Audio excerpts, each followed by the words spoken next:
زمانے بھر میں یہ قاعدہ ہے کہ جس کا کھانا اسی کا گانا۔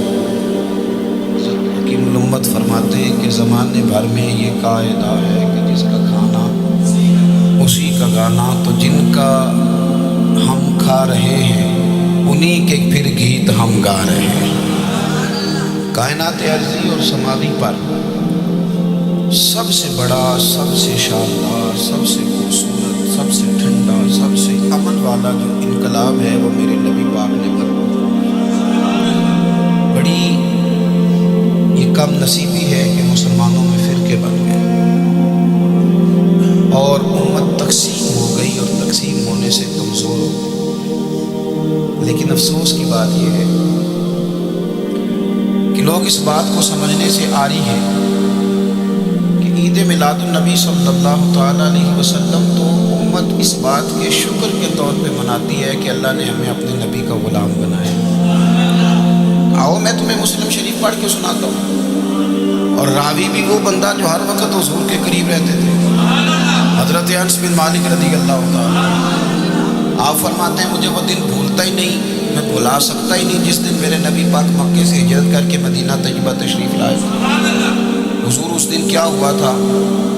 تو حضرت انس بن مالک فرماتے ہیں ساری بیویاں چھتوں پہ چڑھ گئی، ساری عورتیں اپنے اپنے کام میں مصروف ہوتی ہیں، کوئی کسی وجہ سے چھت پہ چڑھ جائے تو چڑھ جائے، ساری کٹھی تب بھی چڑھتی ہیں جب گلی میں کچھ اور ہو، جب کوئی انوکھی بات۔ ساری بیویاں چھتوں پہ چڑھ گئیں، بچے درختوں کے ساتھ چمٹ گئے، اور فرماتے ہیں کہ 70 کے قریب لوگ حضور کی سواری کے آگے تھے اور باقی سینکڑوں کی تعداد سے سواری کے پیچھے تھے، اور فرماتے ہیں یہ الگ منظر تھا۔ اور یہ مسلم شریف میں نعرہ موجود ہے، مسلم شریف، یہ صحیح مسلم میں موجود ہے کہ جب حضور مدینے آ رہے تھے تو مدینے والے نعرہ لگاتے تھے یا محمدہ یا رسول اللہ، اور چلتے ہوئے لگا رہے تھے یا محمدہ یا رسول اللہ کا وہ نعرہ لگا رہے تھے۔ اور پھر حضرت انس بن مالک فرماتے ہیں یہ دو منظر یہ تھے، ایک تیسرا منظر بھی تھا۔ مدینہ شریف کے اندر کچھ قبیلے تھے، آج بھی ایسا ہونا نہیں چاہیے، یہ اسلام نہ صرف اس کو ناپسند کرتا ہے بلکہ اس کی تردید کرتا ہے۔ چھوٹی برادری بڑی برادری آج بھی تقسیم ہے، نہیں ہونی چاہیے۔ عرب کے اندر بھی تقسیم تھی، کچھ قبیلوں کو چھوٹا جانتے تھے، کچھ کو بڑا جانتے تھے۔ ایک قبیلہ تھا بڑا قبیلہ، بنو نجار کا، چودھریوں کا قبیلہ، سیٹھوں نوابوں کا قبیلہ، بڑے لوگوں کا قبیلہ۔ اس قبیلے کی بیٹیاں ایک کونے میں دف لے کے بیٹھی۔ نبی پاک صلی اللہ تعالیٰ علیہ وآلہ وسلم کے غلاموں بات کو سمجھے۔ ایک منظر یہ کہ عورتیں چھتوں پہ، آج ہم منع کریں گے کیونکہ یہ پردے کی آیتیں نازل ہونے سے پہلے کی بات ہے، اب آیتیں آ گئیں، اب ہم یہ اجازت نہیں دیتے۔ عورتیں چھتوں پہ چڑھ گئیں، مرد گلیوں میں نعرے لگانے لگے، اور بنو نجار قبیلے کی بیٹیاں، چھوٹی بچیاں وہ ایک کونے میں دف لے کے بیٹھ گئیں اور وہ پڑھنے لگیں طلع البدر علیہ۔ اب تو میلاد غریبوں میں رہ گیا، ہمارے یہاں فیشن ہو گیا ہے، جب حالات خراب ہوتے ہیں تو لوگ برکت کے لیے میلاد کراتے ہیں، اور جب امیر ہو جاتے ہیں پھر انہیں میلاد کے جائز ہونے کی دلیل ہی کوئی نہیں ملتی۔ پھر وہ یہ فیشن ہے، بندہ تھوڑا سا پڑھ جائے نا دو چار چیزیں تو ہر چیز کو غلط کہنا اس کی طبیعت ہوتی ہے۔ پھر یہ فیشن ہے کہ میری سوسائٹی نہیں ہو گئی، کتابیں نہیں ہو گئی، فرنیچر نیا ہو گیا، دوست نئے ہو گئے، تو مذہب وہی پرانا ہوئے وہ ترقی کرنی چاہیے۔ وہ ترقی کرتے ہیں بیچارے، اور جن کی پیچھے 10 نسلیں اور 50 نسلیں میلاد مناتی آ رہی ہیں، اتنی دلیل کوئی نہیں ملی۔ سبحان اللہ، جن کی دادی وضو کر کے کھیر پکاتی تھی 11ویں کی، جب امیر ہو جاتے ہیں تو انہیں 11ویں پکانے کی دلیل ہی نہیں ملتی۔ اب آپ امیر ہو گئے میرے بھائی، آپ کا فیشن ہے، یہ طبیعت کا حصہ ہے۔ آپ چاہتے ہیں کہ میں وہ کام کروں جو درویش لوگ، سادے لوگ نہیں کرتے۔ تم اپنے معاملات کو بچانے کے لیے نعرے لگاؤ تو تمہارے پاس ساری دلیلیں ہیں، لیکن یہ تمہارا نصیبہ ہے کہ تم جھوٹوں کے نعرے لگاتے ہو، لیکن یہ غریبوں کا نصیبہ ہے کہ میلاد والے رسول کا نعرہ لگا۔ یہ غریب کا حصہ ہے۔ لیکن وہ بنو نجار کی بچیاں غریب نہیں، امیر گھرانے سے تھیں۔ انہوں نے جو بات کی اس کو حفیظ جلندری نے لکھا۔ مرحوم کہنے لگے کہ وہ ننھی بچیاں، چھوٹی بچیاں تھیں، کہتے وہ ننھی بچیاں وہاں بیٹھ کر دف بجاتی تھیں اور رسول پاک کی جانب اشارے کر کے گاتی تھیں اور لوگوں سے کہتی تھی کہ یہ کو ہمارا پیشہ نہیں دف بجانا، ہم تو چودھریوں کی بیٹی ہیں، ہم تو بڑے خاندان سے۔ وہ ننھی بچیاں جو بیٹھ کر وہاں دف بجاتی تھیں، رسول پاک کی جانب اشارے کر کے گاتی تھیں اور کہتی تھی ہم ہیں بچیاں نجار کے عالی گھرانے کی، خوشی ہے آمنہ کے لال کے تشریف لانے، ہمیں بڑی خوشی ہے آمنہ کے لال کے، خوشی ہے آمنہ کے لال کے، خوشی ہے آمنہ کے لال کے، ہمیں خوشی ہے آمنہ کے لال کے تشریف، خوشی ہے بس آمنہ کے لال کے تشریف۔ نبی پاک صلی اللہ علیہ وآلہ وسلم سے امت کا جذباتی رشتہ ہے۔ یہ پہلے دن سے ابو جہل کب منع کرتا تھا کسی مسلمان کو کہ خانہ کعبہ میں نماز نہ پڑھو، کہتا پڑھو۔ حضرت صہیب ابن سنان رومی سے اس نے کہا کہ آپ اپنے طریقے کے مطابق، مسلمانوں کے طریقے کے مطابق کعبے کے اندر نماز پڑھیں، جو مرضی کریں۔ روکتے تو وہ نبی پاک کے قریب جانے سے تھے، وہ منڈیوں میں بیٹھ جاتے تھے، حضور کے قریب نہ جانا، حضور کے قریب نہ جانا، حضور کے قریب نہ جانا۔ میری بات کو آپ سمجھیں اور ہمیشہ یاد رکھیں، امت کا نبی پاک سے جذباتی رشتہ، جذباتی۔ یہ جو رسول اللہ کی امت ہے یہ گناہ گار ہو سکتی ہے پر اپنے نبی کی غدار نہیں ہوتی۔ میں آپ کو صحیح کہہ رہا ہوں، میرے کلین شیو نوجوان کے کان میں آپ جا کے گئے نبی پاک، چاہے اس نے نماز نہ پڑھی ہو، چاہے اس نے داڑھی نہ رکھی ہو، آپ حضور کا نام لیں اس کے رونگٹے کھڑے ہو جاتے ہیں، اس کی طبیعت، اس کا دل دھک دھک کرتا ہے، اس کی ایک ایک روح سے محمد محمد کی آوازیں نکلتی۔ یہ فیض ہے رسول پاک کا اور یہ کرم ہے اللہ کا اس امت کے ساتھ۔ امیر ملت پیر جماعت علی شاہ صاحب محدث علی پوری فرماتے ہیں، ایک جگہ ہندوؤں کا جلسہ تھا، ہندو پنڈت تقریر کر رہا تھا، اس نے نبی پاک صلی اللہ علیہ وسلم کی شان میں معاذ اللہ کو بیعت بھی کر دی۔ مسلمان تھے ہی نہیں، ایک مسلمان تھا، وہ ملنگ نہیں ہوتے دوری ڈنڈے والے، اس کے پاس رنگین ڈنڈا تھا، وہ کہیں دور بیٹھا تھا، تو اس نے سن لی اسپیکر چل رہا تھا، تو وہ ڈنڈا لے کے تو اسٹیج پہ چڑھ آیا۔ وہ کہتا ہے میں نے پنڈت کے ساتھ میں مارا ایک ہی ہے پر مارا ذرا صحیح کر دیا، وہ ڈھیر ہو گیا، لوگوں نے گرفتار کر لیا، جیل میں چلا گیا۔ پیر صاحب کہتے ہیں میں ملنے گیا، بندے کو بسم اللہ بھی سیدھی نہیں پڑھنی آتی، سورۃ اخلاص بھی ٹھیک نہیں آتی، ربنا آتینا دعا نہیں کر سکتا، ملنگ ہے۔ میں ملنے گیا اور میں نے کہا یار نہ تو نماز پڑھے، نہ داڑھی رکھے، نہ تو مسجد جائے، پر تو نے کمال کر دی۔ تو کہتے ہیں پیر صاحب چھم چھم رویا اور پنجابی میں کہنے لگا پیر صاحب میں گناہ گار ہاں پر اپنے نبی دا غدار تے نہیں نا۔ یہ گناہ گار اور غدار میں فرق ہوتا ہے، میں گناہ گار ہوں پر یہ تو نہیں نا کسی کی ضرورت کہ میرے سامنے میرے نبی کے بارے میں بات کر دے اور ساڑی اچھی تے سچی سرکار نو گل کر دے۔ یہ بات آپ سمجھیں، دشمن احمد پہ شدت کیجئے، ملحدوں سے کیا مربت کیجئے، شرک ٹھہرے جس میں تعظیم رسول، اس برے مذہب پہ لعنت کیجئے، اور مثل فارغ زلزلے ہو نجد میں ذکر آیات ولادت کیجئے اور یا رسول اللہ کی کثرت کیجئے۔ نبی پاک کا پیار امت کے لیے سرمایہ حیات ہے۔ رسول پاک کے ساتھ امت کا والہانہ رشتہ ہے۔ نبی پاک کے ساتھ والے حضرت خبیب کو گرفتار کر لیا مکے والوں نے، اس وقت غربت تھی اسلام پر، مکے میں سارے لوگ اکٹھے ہو گئے، چوک میں پھانسی دینے لگے حضرت خبیب۔ کہنا آسان ہے، کرنا بڑا مشکل ہے، بندہ جیل میں الجھ جائے تو میں نے بڑے بڑے سیانے لوگ معافیاں مانگتے دیکھے، بڑے بڑے لوگ کہتے دیکھے ہیں کہ یہ کام بڑا، کہتے تنہائی بذات خود ایک مصیبت ہے، آپ کو اکیلا رہنا پڑ جائے نا، یہ لاک ڈاؤن ہوا ہے تو لوگ نفسیاتی مریض بن گئے، اکیلے رہنا، تنہا رہنا کوئی چھوٹا کام ہے۔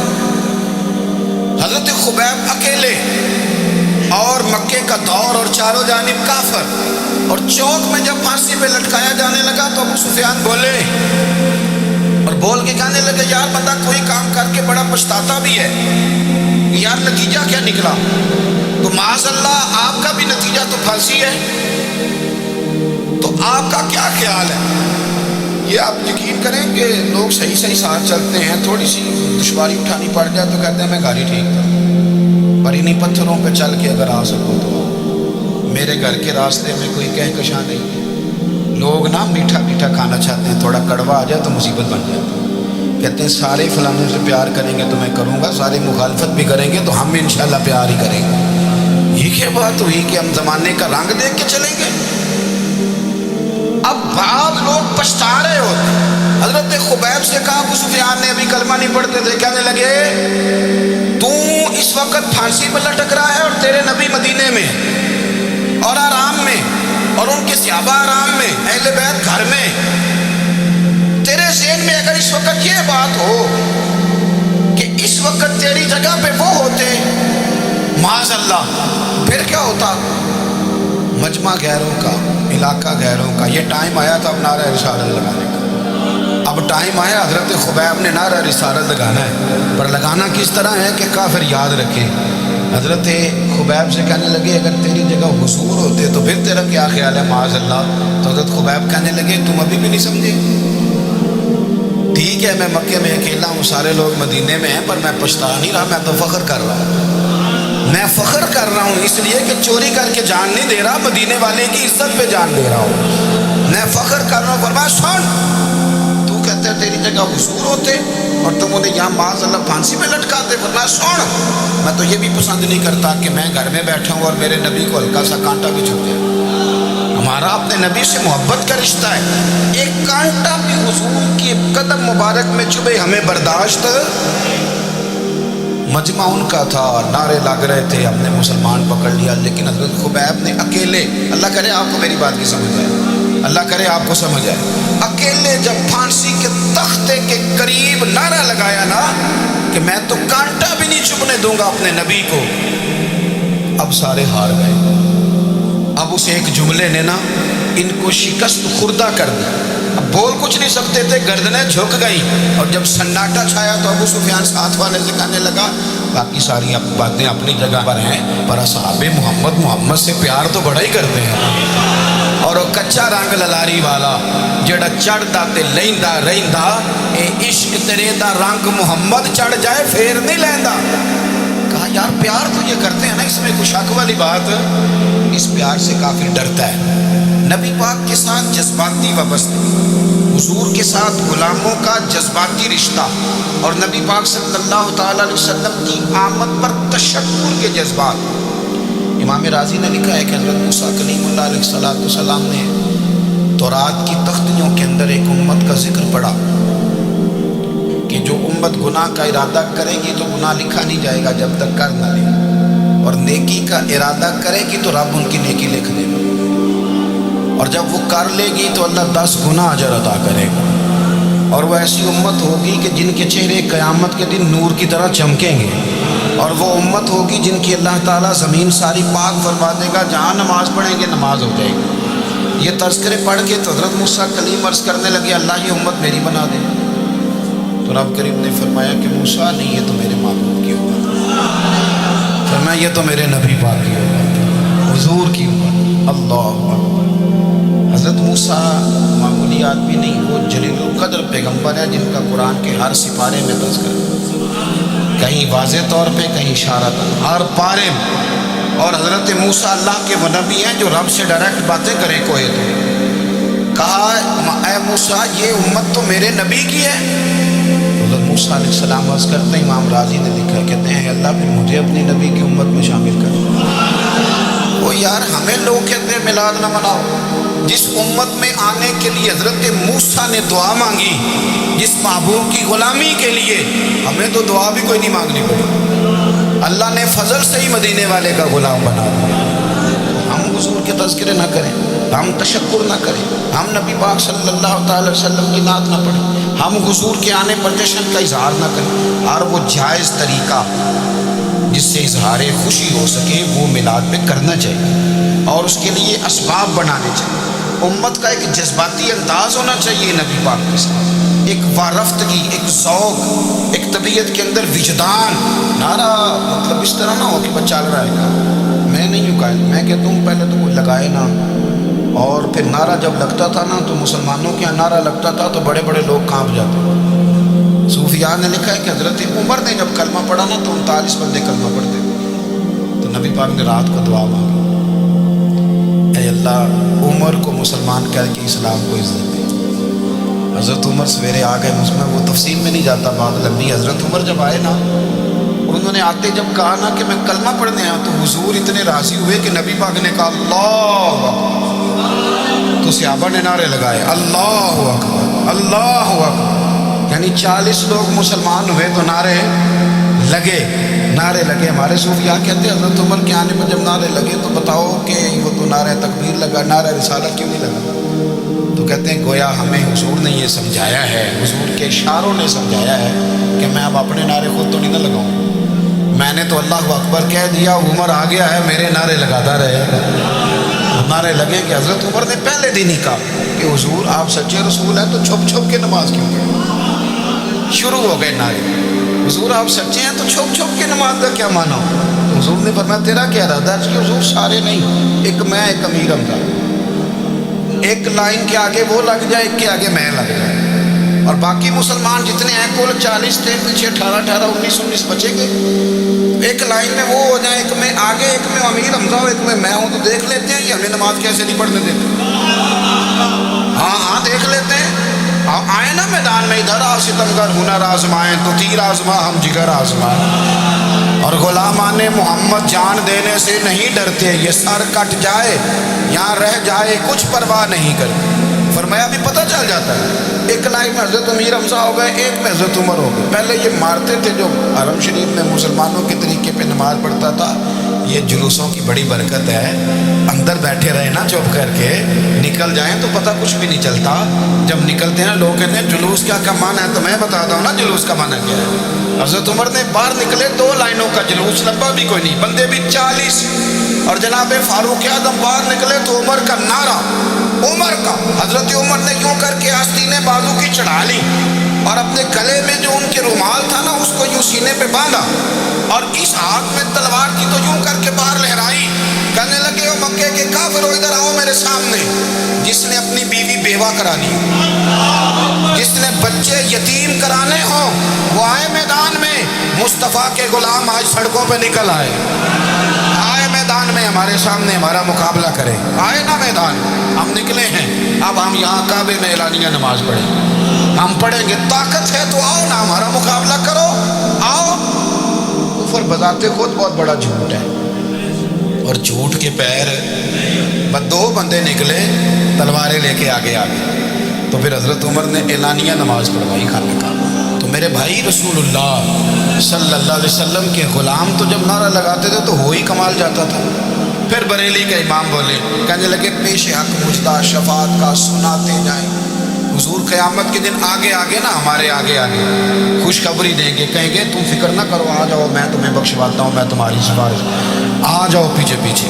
حضور نہ پیش حق مجدہ شفاعت کا سناتے جائیں گے۔ یقین کریں بریلی کے امام کو بھی بڑا ہی رنگ آتا ہے بیان کرنے کا، کہنے لگے آپ روتے جائیں گے، اللہ کو منانا ہے نا حضور نے، کہتے ہیں پیش حق مجدہ شفاعت کا سناتے جائیں گے، آپ روتے جائیں گے پر ہم کو ہنساتے جائیں گے، باغ جنت میں محمد مسکراتے جائیں گے، پھول رحمت کے گریں گے ہم اٹھاتے جائیں گے، اور حشر میں ہوگا ہمارا داخلہ اس شان سے ہم یا رسول اللہ کا نعرہ لگاتے جائیں گے، ہم یا رسول اللہ کا نعرہ۔ امام راضی کہتے ہیں حضور نے ایک رکا پکڑا چھوٹا سا، ایک بندے کو لوگ دوزخ میں لے کے جا رہے ہیں، اچھا مجھے ایک بات بتاؤ، فیصلہ پہلے ہو گیا ہے، اللہ کے سامنے ہوا ہے، اور فیصلہ ہو گیا اور طے ہو گیا کہ دوزخ میں جانا ہے، وہ قریب پہنچ گئے دوزخ کے، تو حضور نے دیکھ لیا، اور بتایا کس نے؟ حضرت آدم نے۔ حضرت آدم کہنے لگے حضور وہ آپ کے غلام کو دوزخ میں لے جا رہے۔ نبی پاک آگے گئے، کیا پڑھتے ہیں ہمارے بھائی؟ حضور نے مجھے ان سے چھڑا کے چھوڑ دی۔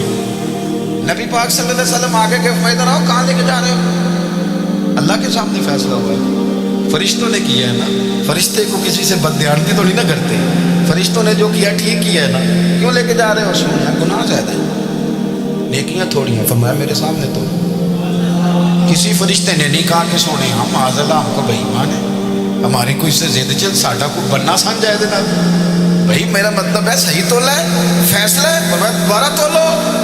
گویا رب بھی فرماتے ہیں جیسے میرا محبوب کہتا ہے ویسے ہی وہ کوئی نہیں، دوبارہ تول لو، کوئی حرج نہیں، تولو نہ دوبارہ۔ فرشتے دوبارہ آئیں گے، انہوں نے دوبارہ تولا، ایک پلڑے میں نیکیاں ایک پلڑے میں گناہ، اب وہ گناہ پھر زیادہ نکلے تو نبی پاک نے نا جیب سے اتنا سا روکا نکلا، روکے کا بھی کوئی وزن ہوتا ہے، وہ حضور نے نیکیوں کے پلڑے میں رکھ دیا، نیکیاں بڑھ گئی، فرشتے بھی چپ کر گئے، چلو بھائی جنت میں۔ میری طرح کا تھا نا، پتہ سارا ہے سردار کو کی تھی، پتہ تو تھا